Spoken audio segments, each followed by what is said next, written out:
గాక కూడి చేరిన మీకు అందరికీ ప్రభు పేరిట శుభాలు వందనాలు తెలియజేస్తూ ఉన్నాం. అలాగే మరి యూట్యూబ్ ద్వారా వింటున్న మరి చూస్తున్న బిడ్డలందరినీ ప్రభు దీవించి ఆశీర్వదించును గాక. కొన్ని నిమిషాలు మనం దేవుని వాక్యాన్ని ధ్యానం చేద్దాం. దేవుని బిడ్డలారా, మనం చదువుకున్న వాక్యంలో 144వ కీర్తన చివరి వచనాన్ని మనం చదువుకుందాం. ఇట్టి స్థితి గల వారు ధన్యులు, యెహోవా తమకు దేవుడుగా గల జనులు ధన్యులు. దేవునికి స్తోత్రం. యెహోవా తమకు దేవుడుగా గల జనులు ధన్యులు అనే అంశం నుంచి మనం ధ్యానం చేద్దాం. ఎవరు ధన్యులు అని మనం చూసినట్టు ఈ లోకంలో 10 ఎకరాల పొలం ఉన్నవాడు ధన్యులని లేదు, 10 కోట్ల రూపాయలు డబ్బున్న వాళ్ళు ధన్యులని లేదు. బైబిల్లో సినిమా యాక్టర్లు, సాఫ్ట్వేర్ ఇంజనీర్లు, కలెక్టర్లు, ఐఏఎస్ ఐపీఎస్ చదువుకున్న వాళ్ళు ధన్యులని లేదు. దేవుడు యెహోవా తమకు దేవుడుగా గల జనులు ధన్యులు. యేసు ప్రభుని ఎవరైతే దేవుడిగా నమ్ముకుంటారో, ఆరాధిస్తారో, స్తుతిస్తారో వాళ్ళు ధన్యులని వ్రాయబడింది బైబిల్లో, పరిశుద్ధ గ్రంథములో. దేవునికి మహిమ కలుగును గాక. దేవునికి స్తోత్రం. హల్లెలూయా. ఈ క్రిస్మస్ దినాల్లో మనం ఉన్నాం కాబట్టి లూకాసు సువార్తలో ఒక మాట మనం చదువుకుందాం. లూకాసు సువార్త 1వ అధ్యాయం 46 నుంచి చదవండి. అప్పుడు మరియా ఇట్లా నేను నా ప్రాణము ప్రభువుని గణపరచుచున్నది. ఆయన తన దాసురాలి దీనస్థితిని కటాక్షించెను. నా ఆత్మ నా రక్షకుడైన దేవుని యందు ఆనందించెను. దేవునికి స్తోత్రం. దీనురాలు మరియా. మరియా అనగా చేదు అని అర్థం. మరియా పవిత్రురాలు కాబట్టి, పరిశుద్ధురాలు కాబట్టి ఆమె గర్భమును దేవుడు వాడుకొని ఉన్నాడు. ఆమె గర్భములో పరిశుద్ధాత్మ వలన ఆయన జన్మించినట్లుగా మనం చూస్తూ ఉన్నాం. దేవుని బిడ్డలారా, ఆమె అంటుంది, సర్వశక్తుడు నాకు గొప్ప కార్యము చేసెను గనుక ఇది మొదలుకొని అన్ని తరముల వారు నన్ను ధన్యురాలందరూ. మరి అమ్మని ఏమంటారండి? ధన్యురాలు. యేసు ప్రభు తల్లి ధన్యురాలు అని వాక్యములో మనం చూస్తూ ఉన్నాం. దేవుని బిడ్డలారా, యేసు ప్రభు వారు అంటారు, మీరు నా వాక్యమును విని అంగీకరించి వాటి ప్రకారం చేసేవాళ్ళు మరీ ధన్యులని చెప్పాడు ప్రభు. మా అమ్మ ధన్యురాలే, మా తల్లి మరియమ్మ. మీరు వాక్యమును విని అంగీకరించి రక్షణ పొంది వాక్యానుసారం నడుచుకుంటే మీరు మరీ ధన్యులని చెప్పాడు ప్రభు. దేవునికి స్తోత్రం. హల్లెలూయా. వాక్యాన్ని మనం ధ్యానం చేద్దాం. చూడండి, కీర్తన గ్రంథం 41వ అధ్యాయం 1వ వచనాన్ని మనం చదువుకుందాం. బేదలను కటాక్షించువాడు ధన్యుడు. బేదలను కటాక్షించువాడు ధన్యుడు. ఆపత్కాలమందు యెహోవా వానిని తప్పించును. యెహోవా వానిని తప్పించును. బేదలను ఎవరైతే కటాక్షిస్తారో, బేదలకు ఎవరైతే హెల్ప్ చేస్తారో, సహాయం చేస్తారో వాళ్ళు ధన్యులని రాయబడ్డది ఇక్కడ. పేదలను కనికరించి వాని కలుగు ఆశీర్వాదాలు 1 నుంచి మనం చదువుకుంటే 3 వచనాలు మనకు కనిపిస్తూ ఉంటాయి. పేదలకు మనం సహాయం చేయాలని ప్రభు చెబుతున్నాడు. బీదలకు మనం హెల్ప్ చేయాలని దేవుడు చెబుతా ఉన్నాడు. మనకున్నంతలోనే కొంతమంది పిల్లరా అడుక్కోవడానికి వస్తూ ఉంటారు. వచ్చినప్పుడు ముందుకెళ్ళి రండి, వెనక్కెళ్ళి రండి, చేయి ఖాళీ లేదు, ఇంట్లో నిండుగా ఉన్నాయి అని సాకులు చెప్పకూడదు. మనం ఉన్నంతలోనే మన పనులు కట్టి పెట్టుకుని వాళ్ళకి రైస్ రూపంలోనూ, డబ్బుల రూపంలోనూ, వస్త్రం రూపంలోనూ వాళ్ళకి ఇవ్వాలి. అది దేవుడు చూసి ఏం చేస్తాడు చూడండి. అక్కడ ఆపత్కాలంలో యెహోవాను తప్పిస్తాడు. మన కష్టాలు వచ్చినప్పుడు, బాధలు వచ్చినప్పుడు బీదవాళ్ళకి హెల్ప్ చేస్తాం కాబట్టి, మనం సహాయం చేస్తాం కాబట్టి ఎంతో కొంత ఆపదలను తప్పిస్తాడు మనల్ని. దేవుని బిడ్డలారా, రెండవదిగా యెహోవాని కాపాడి బ్రతికిస్తాడు మనల్ని. భూమి మీద వాడు ధన్యుడగును. మన అంశం ఏంటి? ధన్యుడు. భూమి మీద ధన్యుడగును. వారి శత్రువులు ఎచ్చుకుని వారిని అప్పగించవు. రోగశయం మీద యెహోవాని ఆదరించును. రోగము కలుగుగా నీవే వారిని స్వస్థపరచుదు. హల్లెలూయా. కొంతమంది ఒక 5,000 వేసుకుని 10,000 వేసుకుని పెద్ద హాస్పిటల్కి వెళ్ళిపోతారు. పెద్ద హాస్పిటల్కి వెళ్ళాలంటే 10,000 ఉండాలి కనీసం. ఎంత లేదని 5,000 ఉండాలి కనీసం, టెస్టులు అన్నింటికి కూడా. కానీ ఒక పేద ఎదవరాలికి, ఒక అడుక్కునే వ్యక్తికి కడుపు నిండా అన్నం పెట్టి ఒక వస్త్రం నువ్వు కొనిస్తే స్వస్థతని కలుగుతుంది అన్నాడు దేవుడు. ఆరోగ్యం నేను ఇస్తానంటున్నాడు. హల్లెలూయా. పిల్లరా, ఇక్కడ ఒక 500 ఖర్చు పెట్టి, ఒక 300 పెట్టి వస్త్రాలు కొని, ఒక 200 పెట్టి భోజనం ఏర్పాటు చేసి వాళ్ళకి పెడితే స్వస్థత వస్తుంది. ఇది సులువా? లేదా 5,000 పెట్టుకుని పెద్ద హాస్పిటల్ భీమవరం రాజమండ్రి వెళ్ళిపోతాం సులువండి? చెప్పండి, ఏది ఈజీ? ఇదే ఈజీ. ఒక 500 ఖర్చు పెట్టి పేదవాళ్ళకి ఒక బట్టలు కొని, ఒక చీర కొని, ఒక అన్నం పెడితే పేద ఎదవరాలకి, వృద్ధురాలకి, ఇది అడుక్కునే వాళ్ళకి అలా చేస్తే ప్రభువు చూసి దాన్ని పైనుండి స్వస్థపరుస్తాను నేను. ఏ టెస్టులు లేకుండా, ఏ వెయిటింగ్ లేకుండా, రోజులు తిరగక్క లేకుండా. అది బీపీ అయినా, షుగర్ అయినా, హార్ట్ ప్రాబ్లం అయినా, కిడ్నీ డయాలసిస్ అయినా, ఏదైనా సరే దేవునికి స్తోత్రం. హల్లెలూయా. పోయిన వారం నాకు ఎడమ కాలు మడమంతా ఇది కాలు ఏళ్ళు మెలికలు అడిపోయింది వాక్యం చెప్పేటప్పుడు, తర్వాత ముగించేటప్పటికి. అప్పుడు ప్రసాద్ అని, భాను ప్రసాద్ పిలిచి, ఏమన్నా ఆయింట్మెంట్ ఉంటే తేబాబు అన్నాను. ముగించేసినప్పటికి తెచ్చి అక్కడ పెట్టాడు. కానీ నేను రాసుకోకుండా నేను మనసులో అనుకున్నాను, ప్రభువా నీ మందిరంలో ఆయింట్మెంట్ రాసుకోవడం ఏంటి అసలు? నువ్వు స్వస్థపరిచే దేవుడు కదా అని ప్రార్థన చేసుకున్నాను అంతే. ఆటోమేటిక్గా 10 నిమిషాలు దేవుడు స్వస్థపరిచాడు. హల్లెలూయా. నేను రాసుకోలే ఇంకా అది. హల్లెలూయా. స్వస్థపరిచే దేవుడు మనకున్నాడు. మళ్ళీ ఇంకా నాకు రాలా, ఇంటికి వెళ్ళిన తర్వాత కూడా మళ్ళీ అక్కడ వాక్యం చెప్పాం. దేవుడు బిడ్డలారా, దేవుడు అద్భుతం చేసే దేవుడు. అప్పుడు ఇప్పుడు కూడా ఆయన ఉన్న దేవుడు అనే సంగతి మనం అన్నది కూడా మర్చిపోకూడదు. దేవుడు బిడ్డలారా, ఇంగ్లాండ్ దేశంలో ఒక వ్యక్తి పెద్ద ఆయన, అంటే పెద్ద ఆయన పెద్దగా ఎక్కువ కాదు, 35-40 అలా ఉంటాయి. ఒక రోజున పాస్టర్ గారి దగ్గరకు వచ్చి అడుగుతున్నాడు, ప్రభు పాస్టర్ గారు నన్ను దేవుడు క్షమిస్తాడని అడిగాడు. ఎందుకు క్షమించడు? నువ్వేం చేస్తావు అంటే, నేను తాగుతాను. క్షమిస్తాడా? క్షమిస్తాడు. నేను వ్యభిచార పనులు చేస్తాను, క్షమిస్తాడు అని చెప్పాడు. కుర్చీ చేశారు, కూర్చోబెట్టారు. ఏంటి బాబు నీ స్టోరీ ఏంటి చెప్పమన్నాడు పాస్టర్ గారు. చిన్నప్పుడు నాకు ఒక చెల్లి ఉండేది, నేను ఇద్దరం. మా అమ్మ 4 రోడ్లు సెంటర్లో ఒక జంక్షన్ విడిచిపెట్టి మమ్మల్ని వెళ్ళిపోయింది. ఎక్కడికి వెళ్ళిపోయిందో మళ్ళీ రాలా. మా తండ్రి ఎవరో మాకు తెలియదు. అలాంటి పరిస్థితుల్లో మేము ఉన్నాం. కొన్ని రోజులకి పిల్లలు లేని వాళ్ళు వచ్చి మా చెల్లిని పెంచుకోవడానికి తీసుకెళ్ళిపోయారు. కానీ నన్ను విడిచిపెట్టేశారు. నేను అక్కడక్కడ అడుక్కుంటూ, అలాగే ఇలా తిరుగుతూ, ఆ పని ఈ పని చేసుకుంటూ, వాటిల్లో ప్లేట్లు అవి కడుక్కుంటూ అలా పోషించబడి ఈవిడ పెద్దవాడిని అయిపోయాను. ఎవరు లేరు కదా, త్రాగుడు మొదలు పెట్టాను. వచ్చే డబ్బులతో వాటిల్లో పని చేసుకుంటా ఉన్నాను. వ్యభిచార పనులు రకరకాలు తిరుగుతున్నాను. యేసు ప్రభు గొప్ప దేవుడు అంటున్నారు కదా. ఒక వారం రోజుల లోపులో మా చెల్లి ఎక్కడున్నా నా దగ్గర తీసుకురావాలి. నేను మా చెల్లి కలవాలి. చెల్లి అంటే నాకు ప్రాణం. నాకు తండ్రి ఎవరో తెలియదు. నా తల్లి విడిచిపెట్టి వెళ్ళిపోయింది. మా చెల్లితో కొంతకాలం మేము కలిసి ఉన్నాం. కాబట్టి నా ప్రియమైన చెల్లిని కలిపితే యేసు ప్రభుని నమ్ముకుంటానని అడిగోరాడు. ఇతను వారం రోజులు టైం ఇచ్చాడు. ఎవరు? దేవుడికి వారం రోజులు టైం. హల్లెలూయా. అదంతా పైనుండి దేవుడు విన్నాడు. హల్లెలూయా. ఆయన వినగల చెవి, గ్రహించగల హృదయం, చూచే కన్ను ఆయన పొందగాడు మనకిచ్చాడు. దేవునికి స్తోత్రం. పిల్లరా, 24 గంటల్లోనే దేవుడు తన చెల్లిని పిల్లరా ఊళ్ళో తీసుకొచ్చాడు. ఆ ఊళ్ళోకి అనాలి ఎక్కడ ఉన్నాడు అక్కడికి వచ్చి పలానా ఎంక్వైరీ చేస్తే, పెద్ద చర్చి ఉంది కదా ఊరిలో, పాస్టర్ గారిని అడగండి అక్కడికి ఎవరైనా వచ్చి ఉంటారేమో అని అడిగితే ఆయన చెప్పాడు, అవును నిన్నే వచ్చాడు ఒక అతను, ఫలానా ఇంట్లో ఎత్తుకుంటున్నాడు, చూడమ్మని పంపించాడు. ఆవిడ పక్కనకు ఒక ఆయన ఉన్నాడు. అలా ఆయనే పెళ్ళి అయిపోయింది. అమ్మాయికి భర్త ధైర్యం వచ్చింది, వెళ్ళింది. అలానే ఎక్కడ ఉంటాడో తెలుసుకుంది. తలుపు కొడుతుంది. తలుపు కొట్టి, my dear brother how are you, నేను మీ సిస్టర్ అని పిలిచిందండి. ఎంతో గొప్ప ప్రేమతో తలుపు తీసి, ఎంతో పిల్లరా ప్రేమించి, ప్రక్కన తన బావగారు ఉన్నాడు, బామ్మర్ది. యేసు ప్రభు ఎంత గొప్ప దేవుడు. నేను వారం రోజులు టైం ఇచ్చాను, ఒక్క రోజులోనే దేవుడు నా చెల్లిని నన్ను కలిపాడు. దగ్గరగా చప్పట్లు కొట్టండి. ఆయన హృదయ రహస్యాలు ఎరిగిన దేవుడు. ఆయనకి చాటైంది, మరిగైంది, రహస్యమైంది ఏదైనా ఉంటుందండి? ఉండదండి. అన్నా చెల్లిని కలిపిన గొప్ప దేవుడు ఆయన. 24 అవర్స్లో, 24 గంటల్లో. అప్పుడు తాగుడు మానేసి అతను అన్ని పాపిష్టి పనులు మానేసి బాప్తిసం తీసుకొని సంఘ సభ్యుడు అయిపోయి తన చెల్లితో బామ్మర్దితో ఉంటూ పెళ్లి కూడా చేసిన తర్వాత వివాహం దేవునికి బలమైన సాక్షిగా నిలబడ్డాడు. హల్లెలూయా, హల్లెలూయా.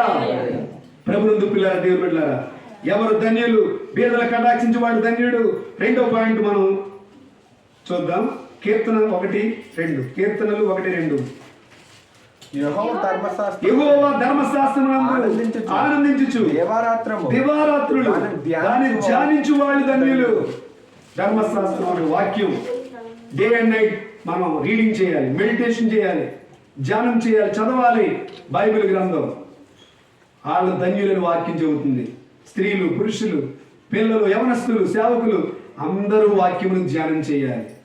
ఈ రోజున లాయర్లు బైబిల్ చదువుతున్నారు, కలెక్టర్లు బైబిల్ చదువుతున్నారు, రాజకీయ నాయకులు బైబిల్ చదువుతున్నారు. బైబిల్లో అంతా ఉంటుంది. హల్లెలూయా. గొప్ప జ్ఞానం ఇందులో దేవుడు ఉంచాడు బైబిల్లో. పిల్లరా, దేవుని బిడ్డలారా, వాక్యమును మనం చదవాలి. అంతేకాకుండా 128వ దావీదు కీర్తనలో మొదటి వచనంలో ఈ విధముగా వ్రాయబడి ఉంది. ఇంకా ఎవరు ధన్యులు అక్కడ రాశాడు చూడండి. యెహోవా యందు భయభక్తులు కలిగి ఆయన త్రోవలయందు నడుచువారు అందరూ ధన్యులే. యేసు ప్రభు అపోస్తలుల కార్యాలు 10:36లో యేసుక్రీస్తు అందరికీ ప్రభు. Jesus Christ is Lord of all. అందరికీ దేవుడు ఆయన, అందరికీ ప్రభు. కొర్నేలు ఇంటిలో పేతురు బోధ అక్కడ కనబడదు అపోస్తలుల కార్యాలు 10:36లో. ఏ దేవుడికి పక్షపాతం లేదు. అందరిని ఆయన ప్రేమిస్తున్నాడు, అందరిని దీవిస్తాడు, అన్ని రోగాల నుంచి విడుదలిస్తాడు. ఆయన అందరికి దేవుడని పేతురు గారు కొర్నేలు ఇంట్లో ప్రసంగం చేస్తాడండి. ఆయన పక్షపాతం లేదు, అందరికీ దేవుడు ఆయన. చూడండి వాక్యం చెబుతుంది కదా, యెహోవా యందు భయభక్తులు కలిగి ఆయన త్రోవలందు నడుచు వారందరూ కూడా ధన్యులని వాక్యములో మనం చూస్తూ ఉన్నాం.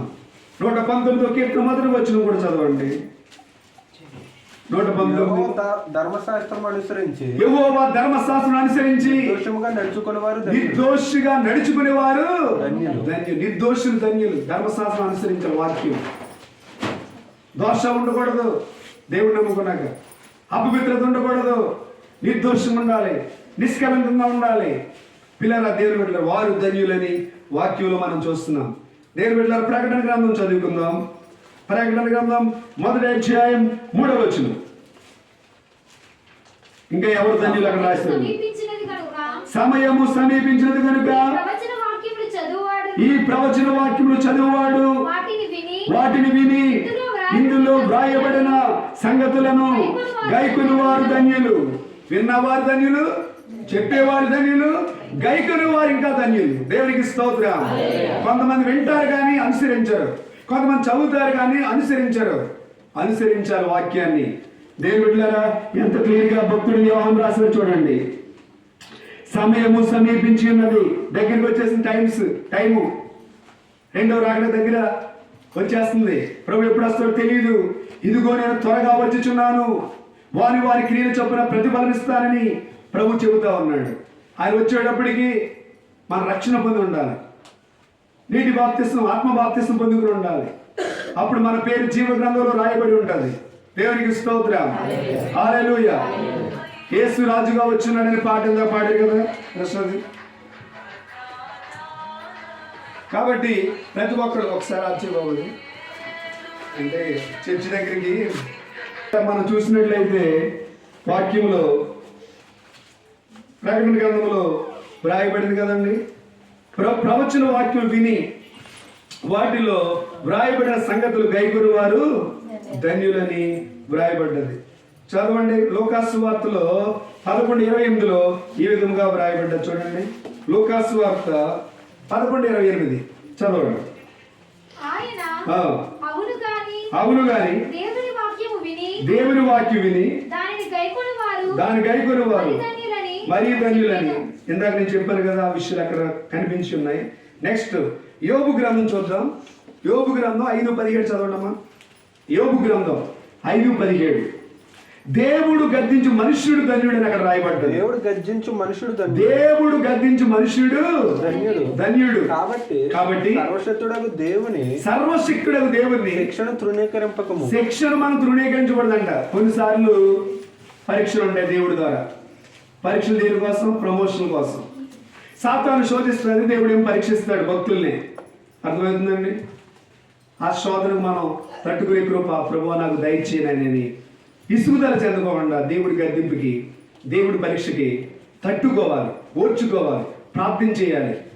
అర్థమైందండి? దేవుడికి స్తోత్రం. యాకోబు రాసిన పత్రిక 1:12 శోధన సహించువాడు ధన్యుడు అని రాయబడ్డది అక్కడ. ధన్యురాలు, ధన్యుడు. శోధనలు వస్తాయి, ధన్యత. శోధనలో బంగారం పుటం వేయకపోతే అది మంచి నెక్లెస్గా, ఉంగరంగా, సుత్తి దెబ్బలు తినకపోతే, పుటం వేయకపోతే అవదు కదా. వెండి కూడా పుటం వేయాలి. అలాగే మనకు కూడా కొన్నిసార్లు పరీక్షలు ఉంటాయి. ఆ పరీక్షలో దేవుడే సహాయం చేస్తాడు. ఆదికాండం 22:1 అబ్రహామును దేవుడు పరిశోధించిన వాక్యం చెబుతుందండి. ఎలాంటి పరిశోధన? నీకు ఒకగా ఒక కుమారుణ్ణి నాకు బలిమ్మని అడిగాడు దేవుడు. చిత్తం ప్రభు, అలాగే ప్రభు అని తీసుకెళ్ళిపోయాడు. తీసుకున్నాడు, ఇచ్చిన దేవుడు బలి తీసుకోలా. గొర్రె పొట్టేళ్ళని చిత్తం చేశాడు అక్కడ. కానీ పరీక్ష పెట్టాడు అబ్రహాంకి. ఇచ్చిన నన్ను ప్రేమిస్తాడా, కుమారుణ్ణి ప్రేమిస్తాడా? ఆ పరీక్షలు అబ్రహాం నెగ్గగలిగాడు దేవుని కృప వల్ల. దేవునికి స్తోత్ర. దేవుడే చూసుకున్నాడు. యెహోవా ఈరే. దేవుడు బిడ్డలారా, మనం సహించుకోలేనంత శోధన మన మీదకి రానివ్వడండి. మనం భరించలేని కష్టాలు మన మీదకి రానివ్వడండి మన ప్రభువు. దేవునికి స్తోత్రం. హల్లెలూయా. మన పిల్లలు ఎంత బరువు మోస్తారో మనకు తెలుసు. ఇప్పుడు అశోక్ మీద 50 కేజీలు సిమెంట్ బత్త పెడతాడు నాన్న. అదే ఇది ఎవడో ఈ అబ్బాయి ఆకాశ్ మీద. అశోక్ అయితే ఏదో రంగు మోసేస్తాడు ప్రసాద్ గారికి. కానీ ఈ అబ్బాయి మోయలేడు కదా. 20 కేజీలే 10 కేజీలు మోయగలడు. మన తండ్రికి మనకు తెలియదా మనం ఎంత బరువు మోయగలము, ఎన్ని కష్టాలు భరించగలము, సమస్యలు దేవుడికి తెలుసండి. శోధన సహించేవాడు ధన్యుడని వాక్యం చెబుతుంది. చూడండి, యాకోబు రాసిన పత్రిక, యాకోబు కీర్తన 2:12 చదవండి. కీర్తన 2:12 దేవుణ్ణి ఆశ్రయించు వారందరూ ధన్యులని ఉంది అక్కడ. దేవుని ఆశ్రయించే వాళ్ళు, దేవుని నమ్ముకున్న వాళ్ళు. ఇర్మియా గ్రంథం చదవండి 17:7-8 ఇర్మియా గ్రంథం. యెహోవాను నమ్ముకునేవాడు ధన్యుడు. యెహోవాను నమ్ముకునే వాళ్ళు, వాళ్ళ స్త్రీలైన పురుషులైన వాళ్ళు ధన్యులు. యెహోవా వానికి ఆశ్రయముగా ఉండును. యెహోవా వానికి ఎలా ఉంటాడమ్మా? ఆశ్రయముగా ఉంటాడు. వాడు జలముల యొద్ద నాటబడి. చూడండి, ఎవరైతే దేవుడు నమ్ముకుంటారో వాళ్ళు ఎలా ఆశ్రయించబడతారు అక్కడ రాయబడ్డది. నీటి కాలువల యొద్ద, జలముల యొద్ద నాటబడిన చెట్టు వలె ఉండును. ఎలాగుంటారు? పచ్చగా ఫలాలతో.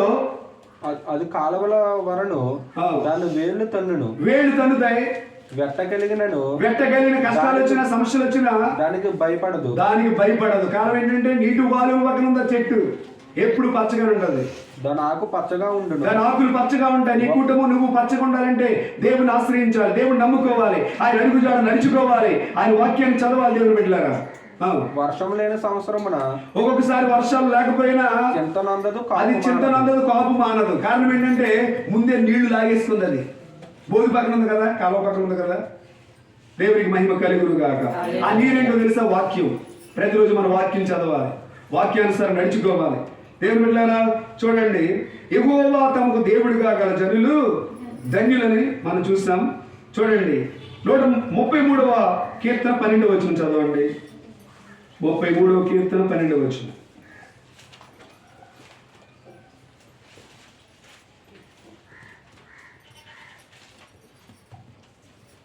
ఇది అంతసేపు తీసారండి, టైం అయిపోతుంది. 33 146:6 చూడండి. 146:5 కీర్తనలు 146. ఎవరికి యాకోబు దేవుడు సహాయం చేస్తాడో, ఎవరైతే దేవుని మీద ఆశ పెట్టుకుంటారో వారు ధన్యులు. ఎవరు ధన్యులండి? బంగారం మీద ఆశ పెట్టుకున్న వాళ్ళు ధన్యులు కాదు. ఉద్యోగం మీద ఆశ పెట్టుకున్న వాళ్ళు ధన్యులు కాదు. వ్యాపారం మీద ఆశ పెట్టుకున్న వాడు కాదు. మనుషుల మీద ఆశ పెట్టుకున్న వాడు కాదు. కానీ దేవుడి మీద ఆశ పెట్టుకున్న వాళ్ళు ధన్యులని వ్రాయబడం. దేవుని బిడ్డలారా, దేవునికి స్తోత్రం. హల్లెలూయా. చూడండి, వాక్యంలో 119వ కీర్తన 116, 119, 116లో ఈ విధముగా వ్రాయబడింది. నేను బ్రతుకున్నట్లు నీ మాట చొప్పున నన్ను ఆదుకొనుము.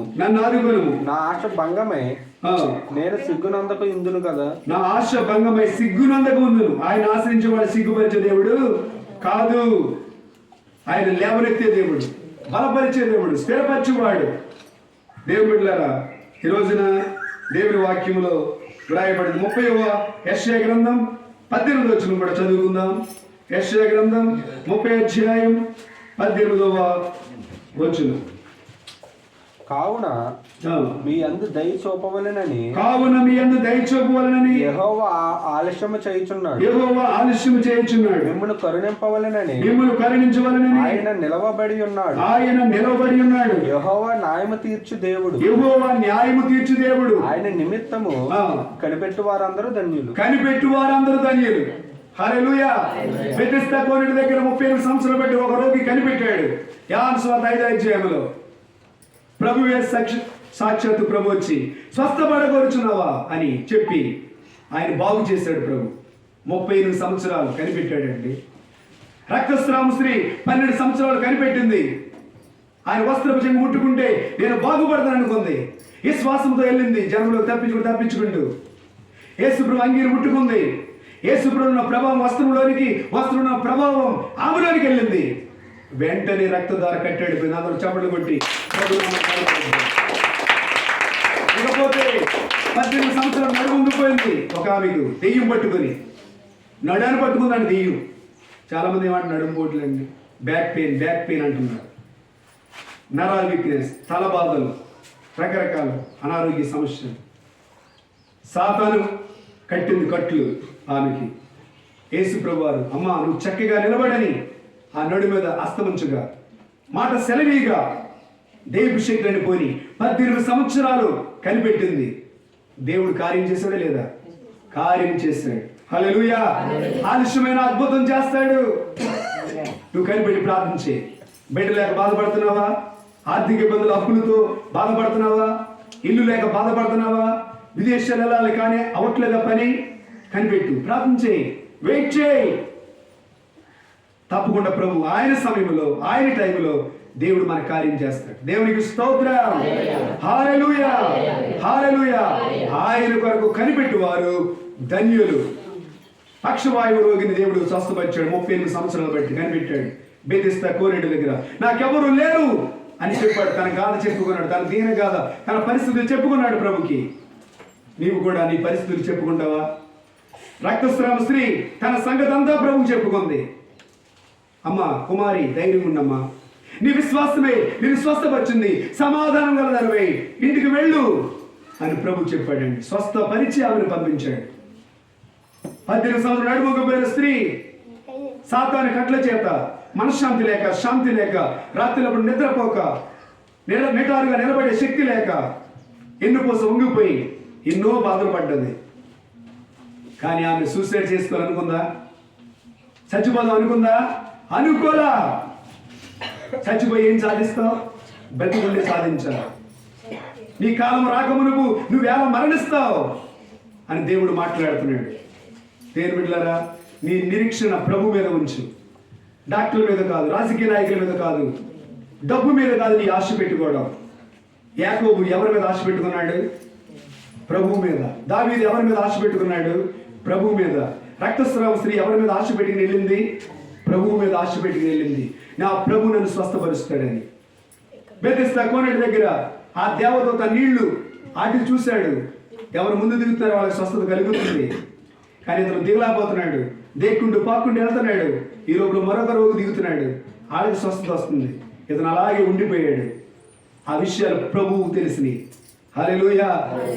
మన బాధ, మన కష్టం, మన కన్నీరు ప్రభు చూస్తున్నాడు. దేవుని బిడ్డలారా, నిరాశపడకండి, నిరీక్షణ కలిగి ఉండండి. మన ఆశ దేవుని మీద మనం పెట్టుకోవాలి. మన ధ్యాస దేవుని మీద పెట్టాలి. బైబిల్ చదవాలి.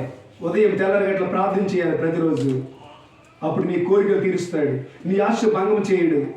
నీకు అనుకున్న పనులు దేవుడు జరిగిస్తాడు.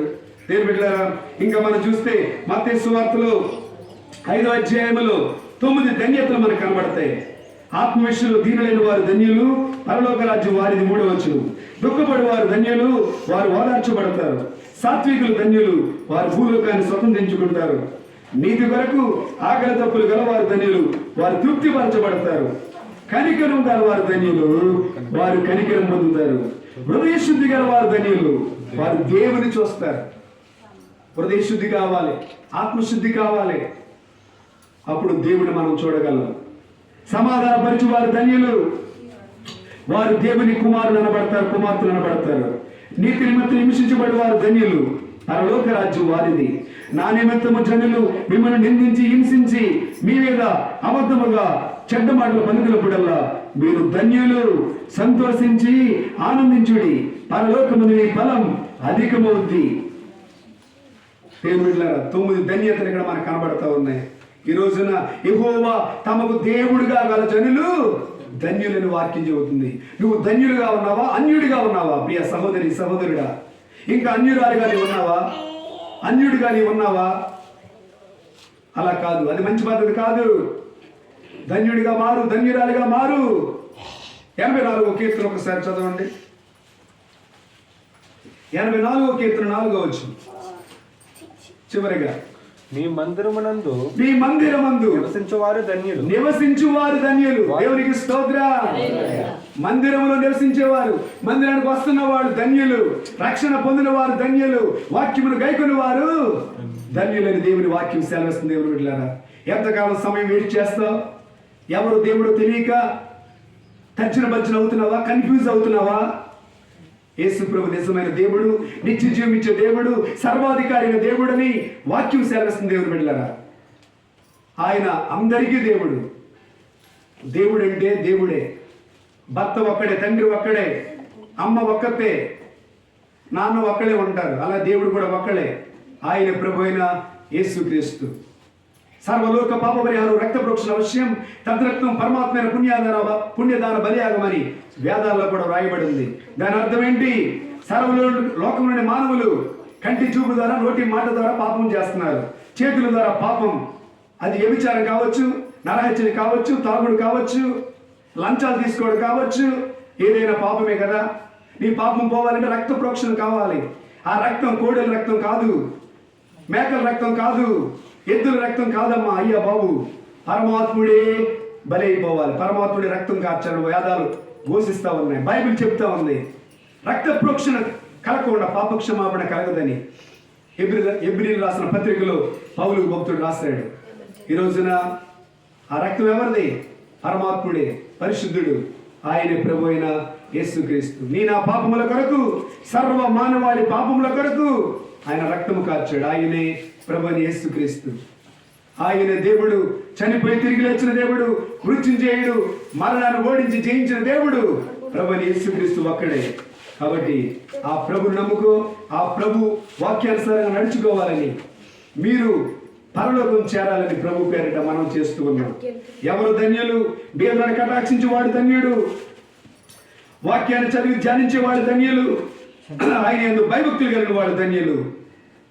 పిల్లరా, దేవుడు గద్దించు మనుష్యుడు ధన్యుడు, ఆయన ఆశ్రయించు వాడు ధన్యులు. యెహోవా తమకు దేవుడుగా గల జనులు ధన్యులు. హృదయ శుద్ధి గలవారు ధన్యులు, కనికరము గలవాడు ధన్యులు. కాబట్టి మీరు, మనం అందరం కూడా కనికరము కలిగి, హృదయ శుద్ధి కలిగి, ప్రభు నమ్ముకొని ప్రభు బాటలో నడుచుకుందాం. అటువంటి కృప పరిశుద్ధాత్మ దేవుడు మన అందరికి దయచేయను గాక.